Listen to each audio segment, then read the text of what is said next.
우리 시편 149편입니다. 시편 구약 성경이죠. 시편 150편가 있는데 그 전에 149편 1절에서 9절 말씀 우리 찾아서 같이 읽도록 하겠습니다.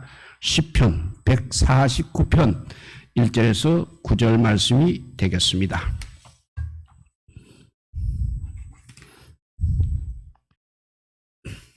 시편 149편 1절에서 9절 우리 찾았으면 같이 읽도록 하겠습니다. 할렐루야, 새 노래로 여호와께 노래하며 성도의 모임 가운데서 찬양할지어다. 이스라엘은 자기를 지으신 이로 말미암아 즐거워하며 시온의 주민은 그들의 왕으로 말미암아 즐거워할지어다. 춤추며 그의 이름을 찬양하며 소고와 수금으로 그를 찬양할지어다. 여호와께서는 자기 백성을 기뻐하시며 겸손한 자를 구원으로 아름답게 하심이로다. 성도들은 영광 중에 즐거워하며 그들의 침상에서 기쁨으로 노래할지어다. 그들의 입에는 하나님에 대한 찬양이 있고 그들의 손에는 두 날 가진 칼이 있도다. 이것으로 나라에 복수하며 민족들을 벌하며 그들의 왕들은 사슬로 그들의 귀인은 철거랑으로 결박하고 기록한 판결대로 그들에게 시행할지로다. 이런 영광은 그의 모든 성도에게 있도다. 할렐루야, 아멘. 예, 우리 금요 시간에는 특별히 기도에 대한 말씀을 드리고 있습니다. 그래서 이때까지 했던 말씀을 좀 정리해 보면 첫째 날은 기도의 정의, 그 다음에는 기도의 단계, 그 다음에 기도의 조건, 그다음 기도의 특징을 말씀드렸습니다. 다시 한번 유추해 보면 기도의 정의, 기도가 무엇이겠습니까? 기도는 영혼의 호흡이라고 했습니다. 그리고 기도는 그냥 하는 것이 아니라 훈련이라고 했습니다. 그리고 기도를 아는 것만 유익하지 않고 항상 시간의 12조를 내어서 기도를 실천해야 한다고 했습니다. 그래서 기도를 통해서 우리가 영육간의 귀한 은혜 속에 살아가야 하겠습니다. 두 번째 기도의 단계는 첫째 단계는 육신적인 소원의 본능의 육신적인 소원을 강구하는 본능의 단계가 있다고 했습니다. 그리고 두 번째 가면 조금 올라가서 우리가 기도를 해야 하는 의무가 그리고 책임의 단계가 있습니다. 그리고 세 번째 단계는 내 중심이 아니라 하나님 중심, 진리 중심, 복음 중심으로 바뀌는 겸손의 단계가 있습니다. 마지막 단계는 붙들림의 단계가 되겠습니다. 이 붙들림의 단계라는 것은 삼위일체 하나님의 항구적인 임재 경험 그리고 그리스도와의 연합 경험, 이 속에서 육신 중심에서 이제는 벗어나서 생명의 성령을 따라 그리스도의 마음으로 기도하는 삶을 가리킵니다. 그러니까 아주 그때 마지막 단계 붙들림의 단계가 되면 이제는 성령 하나님께 붙들려서 기도하는 단계가 되겠습니다. 그런데 이 단계에서 힘써야 할 주안점은 하나님의 크신 사랑 그리고 예수 그리스도의 희생을 깊이 묵상해야 합니다. 이것이 바로 생명의 단계에 들어가는 중요한 핵심 사항이 되겠습니다. 이 단계에서는 수고해도 사랑과 성령으로 하게 됩니다. 그러니까 이 단계가 오르게 되면 기도하는 것이 조금 더 힘들거나 어렵지 않는 것입니다. 그러니까 예수님과 한 몸, 한 마음, 한 뜻, 한 힘이 되어서 기도하는 단계, 그 마지막 붙들림의 단계가 되겠습니다. 그 다음에 셋째 날은 우리 기도의 조건에 관한 말씀을 했습니다. 조건이라는 것은 이 조건을 잘 지켜서 기도해야만이 기도의 응답을 받는다는 의미가 되겠습니다. 첫째는 기도는 의심하지 않고 믿음으로 해야 한다는 조건이 있습니다. 야고보의 교훈대로 오직 믿음으로 구원하고 조금 더 우리는 기도하면서 의심하지 말아야 합니다. 그렇지 않으면 우리 하나님께서 우리의 기도를 듣지 않으십니다. 그리고 신앙생활에서 이렇게 믿는 습관이 아주 귀한 습관이라고 했습니다. 반면에 의심하는 습관은 아주 나쁜 습관이 되겠습니다. 그러므로 믿음의 기도를 드리는 성도들이 되시기 바랍니다. 이렇게 믿음이 첫째 조건이라면 둘째 조건은 용서와 사랑의 조건이 되겠습니다. 하나님의 크신 은혜를 받은 우리들이 남을 사랑하지 못한다면 하나님께서도 그 기도를 들어주실리 만무하다는 것을 알아야 하는 것입니다. 그러므로 인간관계에서 막히게 되면 역시 기도도 역시 막히게 되는 것입니다. 그것은 바로 왜냐하면 기도에 이런 사랑과 용서의 조건이 있기 때문에 먼저 우리 남을 사랑하면서 기도해야 하겠습니다. 세 번째는 내 뜻을 죽이고 하나님의 뜻대로 기도해야 됩니다. 우리가 하나님께 무엇을 구하든지 들어주신다는 것은 바로 기도의 가능성을 말하고 있는 것입니다. 그러나 하나님의 뜻대로 구해야 들어주신다는 것은 바로 기도의 또 범위를 가르쳐주는 말씀이 되겠습니다. 그러니까 들어주신다는 가능성, 구해야 들어주신다는 기도의 범위를 우리가 이 두 조건이 맞아야 기도의 응답이 오는 것입니다. 그래서 이 두 조건이 맞다면 기도의 내용이 어떤 것이든지 다 이루어지게 되는 것입니다. 그러기 위해서는 하나님의 뜻인 성경을 항상 토대로 기도를 해야 되겠습니다. 성경 말씀 구절을 이으면서 그렇게 기도하면 응답이 올 것입니다. 또 하나님의 뜻대로 우리 속에서 우러나게 하는 기도의 성령의 또 도우심도 받아야 합니다. 성령 말씀을 토대로 성령의 도우심으로 우리가 기도하면 응답 받을 수 있다는 것입니다. 그리고 중요한 것은 예수님 이름의 조건이 되겠습니다. 하나님과 우리 사이의 중보자는 오직 예수 그리스도 한 분 외에는 없기 때문에 그렇습니다. 그 중보에 의해서 하나님께서는 우리의 기도를 쉽게 들어주십니다. 정말 예수님의 기도처럼 들어주시는 것입니다. 이 중보자가 성결케 하시지 않는 기도는 결코 하나님께서 받아들여지지 않는 것입니다. 우리는 오직 예수 그리스도의 이름으로 기도해야 되는 것입니다. 마지막 다섯 번째 조건은 사랑의 조건이 되겠습니다. 우리가 사랑을 목표로 기도하는 것은 사랑으로 목적으로 하지 않은 모든 것이 아주 가치도 없고 유익도 결과도 없기 때문에 우리는 사랑을 목표로 해서 기도를 해야 되겠습니다.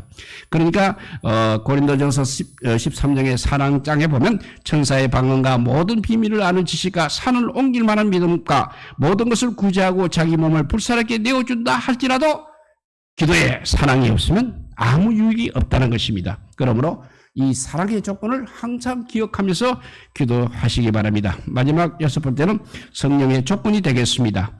흔히 우리가 기도줄을 잡았다는 말을 하고 있습니다. 그 기도줄을 잡았다는 것은 세상 잡념이 이제는 제거되고 마음이 받쳐지면서 성령의 감동 속에서 기도가 드려지는 것을 말하고 있습니다. 우리 속에서 성령의 소원대로 기도할수록 그 기도는 가치가 있고 능력 있는 기도라고 할 수 있는 것입니다. 그러기 위해서는 무엇보다도 내 뜻을 내려놓고 육감에 의해서 하는 것이 아니라 마음속 중심에서 우러나오는 기도를 드려야 하겠습니다. 이것이 중요한 기도의 조건이 되겠습니다. 그 외에도 다 설명할 수는 없지만 여러 가지 기도의 조건이 성경에 나타나 있습니다. 그것을 제목만 말씀드리자면 성경에는 전심으로 기도하라고 했습니다. 그리고 회개와 겸손한 마음으로 기도하라고 했습니다. 감사하는 심령으로 기도해야 한다고 했습니다. 그리스도의 마음으로 기도해야 한다고 했습니다. 저주하지 말고 축복의 기도를 드려야 한다고 했습니다. 하나님 앞을 의식하고 신중하고 사려 깊은 기도를 드려야 합니다. 자랑하지 말고 은밀한 중에 기도를 해야 하겠습니다. 그래야 은밀한 중에 계시는 우리 아버지께서 그 기도를 들으십니다. 그리고 정직하고 숨김없는 기도를 해야 하겠습니다. 그리고 하나님 나라와 그의 의를 먼저 구하는 기도가 되어야 하겠습니다. 이처럼 올바른 기도, 우리 하나님께서 들으시는 기도의 조건, 여러 방향에서 우리가 발견할 수 있습니다. 그리고 성경에는 정말 모범적인 기도자들이 많이 기록되어 있습니다. 그 중에서 가장 모범적인 기도는 뭐니 해도 우리 예수님의 기도가 되겠습니다. 이제 넷째 시간에는 우리가 성경이 가르쳐주는 특징 10가지를 말씀드렸습니다. 성경이 가르쳐주는 기도의 특징은 동심이 곧 응답이라는 사실입니다. 두 번째는 양심이 끄리낌이 없을 때 교통된다는 것이고, 세 번째는 삶 속에서도 끊임없이 교통된다는 사실입니다. 네 번째 기도의 특징은 응답이 있다는 사실입니다. 그리고 다섯 번째 기도의 특징은 기쁨과 즐거움이 있습니다. 그리고 여섯 번째는 성령에 사로잡히게 되면 기도가 그때는 이제 내 주관대로 되지 않는다는 점입니다. 일곱 번째는 기도를 시작할 때 벌써 응답이 주어지는 경우가 있습니다. 또 기도의 특징을 모아져서 쏟아지는 특징도 있습니다. 아홉 번째는 모여 기도할 때 더욱 타오른다는 사실입니다. 이렇게 모여서 기도할 때 기도의 불이 타오른다는 사실입니다. 10번째, 사람의 정보 제공 없이 알아진다는 사실이 되겠습니다. 이 기도의 특징은 기도하는 자만이 알 수 있습니다. 하나님께서는 우리를 기도의 광장으로 지금도 부르십니다. 그리고 기도의 광장에서 우리에게 더 귀한 사랑과 복을 안겨주시기를 원하고 계십니다. 우리 모두 열심히 기도하면서 기도의 특징을 다 경험하시고 풍성한 응답 속에서 살아가는 우리 모두가 되시기를 바랍니다. 이제 오늘은 기도의 형식에 관한 것을 말씀드리겠습니다. 우리가 기도를 드릴 때 어떤 형식으로 이제 기도를 드려야 하겠습니까? 나는 기도를 잘 못한다 하시는 분들, 혹은 하시더라도 더 잘 하시려면 오늘 말씀에 귀를 기울이면 좋겠습니다. 그런데 우리가 기도하는데 무슨 형식이 필요한가 할지 모르지만 무시로 드려지는 개인적인 기도에도 보이지 않는 형식은 존재하는 것입니다. 왜냐하면 기도는 하나의 인격체인 우리들이 또 인격의 하나님을 대하는 것으로 기도 자체가 경배요 예배이기도 하기 때문인 것입니다. 그러나 본격적으로 기도의 형식은 공적인 예배에서 적용되어지게 되는 것입니다. 그래서 기도의 형식을 일반적으로 크게 나누면 세 부분으로 나눌 수가 있겠습니다. 첫째 부분은 찬양과 감사. 제일 먼저 나누는 것이 찬양과 감사입니다. 두 번째는 고백이 되겠습니다. 세 번째는 간구인 것입니다. 이제 맨 먼저 찬양과 감사를 드려야 합니다. 오늘 본문 1절에 보니까 할렐루야 새 노래로 여호와께 찬양하며 성도의 회중에서 찬양할지어다 라고 했습니다. 우리가 기도의 첫머리에서 이렇게 하나님을 찬양하는 기도를 해야 합니다. 예를 들면 성호를 찬양하고 은혜를 찬양하고 하나님의 섭리를 찬양해야 합니다. 여기서 성호를 찬양하라는 말은 하나님의 이름을 찬양하라는 뜻이 되겠습니다. 성경에서 하나님과 하나님의 이름은 동일한 의미로 사용이 되고 있습니다. 그런데 하나님의 이름에는 모두 귀한 의미가 들어 있습니다. 그래서 그 이름을 찬양하면 곧 하나님의 아름다운 은혜를 찬양함과 같은 것입니다. 예를 들면 하나님 엘로힘이라는 하나님에는 위엄과 권위와 창조와 통치와 숭고와 존귀의 하나님이시라는 등의 의미가 들어 있습니다. 그리고 여호와 하나님, 여호와라는 이름에도 영원 자존자, 영원 불변자라는 뜻이 들어 있습니다. 그러므로 하나님 이름 그 자체가 바로 우리의 찬양의 제목이 되는 것입니다. 성경에서 하나님을 찬양할 때 쓰인 제목들을 보면 하나님의 은혜, 그리고 하나님의 공의로우신 통치, 또 하나님의 존귀하신 이름, 하나님의 능력, 하나님의 정의, 하나님의 구원, 하나님의 기사, 하나님의 계명, 하나님의 인자와 성실, 하나님의 솜씨, 하나님의 장엄하신 행사, 하나님의 영광과 영화로우심, 하나님의 국률 등이 있습니다. 그래서 구약 성도들은 하나님을 찬양할 이유를 들어서 항상 이렇게 하나님을 찬양하는 기도를 드렸던 것입니다. 그래서 열왕기상 8장 23절 솔로몬의 기도를 보게 되면 이스라엘의 하나님 여호와여 상천하지의 주와 같으신 이 없나이다 하는 용어로 기도를 시작하고 있습니다. 어떤 사람은 하나님 아버지께 기도하는데 무슨 이런 수식어가 많이 필요한지 꼭 그렇게 말할 수 있습니다만 개인 기도는 수식이 필요 없기도 하고 혹은 자기 믿음을 위해서 수식을 쓸 수도 있는 것입니다. 너무 다급할 때야 서지 않아도 괜찮습니다. 그러나 공식 앱에서 서는 것이 더욱 자연스러울 수 있는 것입니다. 왜냐하면 우리 성경이 그렇게 우리에게 말씀하고 있기 때문입니다. 그러므로 기도 첫머리에 높고 위대하신 하나님, 혹은 천지와 만물을 창조하시고 섭리하시는 우리들의 영광의 하나님, 혹은 죄인을 사랑하사 독생자를 보내시고 성령으로 불러주신 아버지 하나님, 이런 식의 용어로 하나님을 찬양하며 기도를 시작하고 또 그런 내용으로 감사하는 기도를 드릴 수 있습니다. 예를 들면 구원의 은혜에 대한 감사가 있습니다. 그리고 기도의 응답에도 감사해야 하고 보호와 인도에 대한 감사도 있습니다. 그리고 특별히 직분자로 불러주심에 대해서도 우리는 얼마든지 감사할 수 있는 것입니다. 그래서 예배를 시작하면서 부르는 찬양도 찬송가의 앞부분에 찬양과 경배성을 먼저 부르는 것이 바로 일반적인 예배의 형식인 것입니다. 그래서 우리는 제일 먼저 찬양과 감사를 하나님 곁에 드려야 합니다. 기도할 때. 두 번째 형식은 죄를 고백해야 됩니다. 느헤미야 1장 5절에서 7절 말씀을 보면 이런 말씀이 있습니다. 이렇게 기도한 말씀이 있습니다. 가로되 하늘의 하나님 여호와 크고 두려우신 하나님이여 주를 사랑하고 주의 계명을 지키는 자에게 언약을 지키며 국률을 베푸시는 주여 강구하나이다. 이제 종이 주의 종 이스라엘 자손을 위하여 주야로 기도하오니 이스라엘 자손의 주 앞에 범죄함을 자복하오니 나와 나의 아비집이 범죄하여 주를 향하여 심히 악을 행하여 주의 종 모세에게 주께서 명하신 계명과 율례와 규례를 지키지 아니하였나이다 라고 기도한 말씀이 있습니다. 여기 느헤미야의 개인 기도가 나타나고 있습니다. 이 기도에도 먼저 하나님을 찬양한 다음에 이스라엘 백성들의 죄악을 고백하고 있습니다. 그러므로 우리는 기도할 때 하나님의 그러한 크신 은혜를 받고도 감사할 줄 모르고 세상에 살면서 자양자지하며 범죄했던 것을 고백하며 회개해야 하는 것입니다. 느헤미야 9장의 느헤미야의 기도 역시 하나님의 크신 성과 하나님의 크신 성과 은혜로우신 일들을 나열하면서 백성들이 거역했음을 범죄했음을 고백하고 있는 것입니다.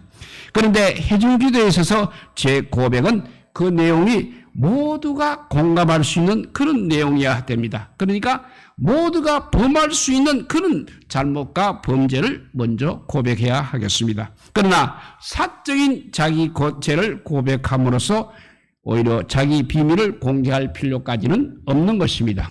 우리의 기도가 회중을 대표하는 기도가 되어야 하지, 대표하는 기도인지 개인 기도인지는 분명히 구별해야 하겠습니다. 그래서 성경에 보면 누가복음 18장 13절에 보면 세리는 멀리 서서 감히 눈을 들어 하늘을 우러러보지도 못하고 다만 가슴을 치며 가로되 하나님이여 나를 불쌍히 여기시옵소서 나는 죄인으로서이다 한 이 기도는 바로 세리 개인이 하나님 앞에 드린 개인 기도가 되겠습니다. 그러나 시편 90편 12절에 우리에게 우리의 날 계수함을 가르치사 지혜의 마음을 얻게 하소서 했던 모세의 기도는 회중 기도라고 할 수 있는 것입니다. 이렇게 제일 먼저 우리가 기도하는 형식은 찬양과 감사를 드려야 하고 두 번째는 반드시 죄를 고백해야 합니다. 세 번째 갔어야 이제 간구의 기도를 드릴 수 있습니다. 에베소서 3장 14절에서 19절에 바울의 기도가 있습니다.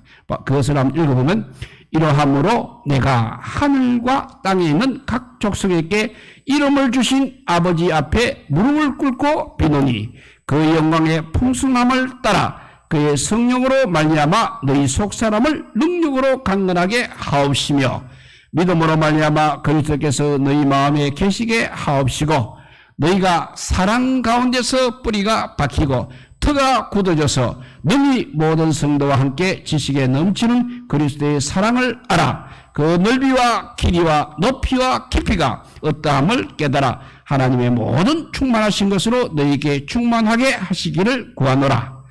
우리 가운데서 역사하시는 능력대로 우리의 온갖 구하는 것이나 생각하는 것에 더 넘치도록 능히 하실 이에게 교회 안에서와 그리스도 예수 안에서 영광이 되도록 영원 무궁하기를 원하노라. 아멘 했습니다. 이처럼 간구라는 것은 우리의 소원을 하나님 앞에 간절히 아뢰는 기도를 의미하고 있습니다. 이 간구는 바울의 기도에서 보는 바대로 가슴 속에서 뜨겁게 우러나오는 기도여야 하는 것입니다. 간구할 때 간구의 내용은 여러 가지가 될 수 있습니다. 개인의 영육간의 삶을 위해서도 기도할 수 있고 하나님 나라를 위해서도 기도할 수 있습니다. 그리고 가정과 교회와 이웃과 나라와 민족과 나아가서 세계 선교와 평안을 위해서도 기도할 수 있는 것입니다.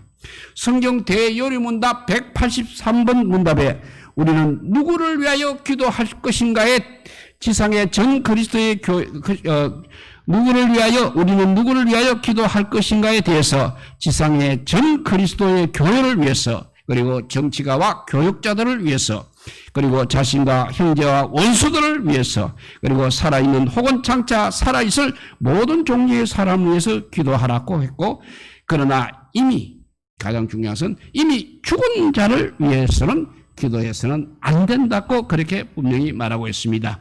이미 죽은 자를 위해서 우리는 기도해서는 안 된다는 것을 항상 생각하시기 바랍니다. 왜냐하면 가톨릭에서는 죽은 자를 위해서 기도하게 되면 지옥에서 연옥으로 올라가고 연옥에서 천당으로 올라간다는 그런 이상한 교리가 있기 때문에 우리는 이미 죽은 자를 위해서는 기도해서는 안 되는 것입니다.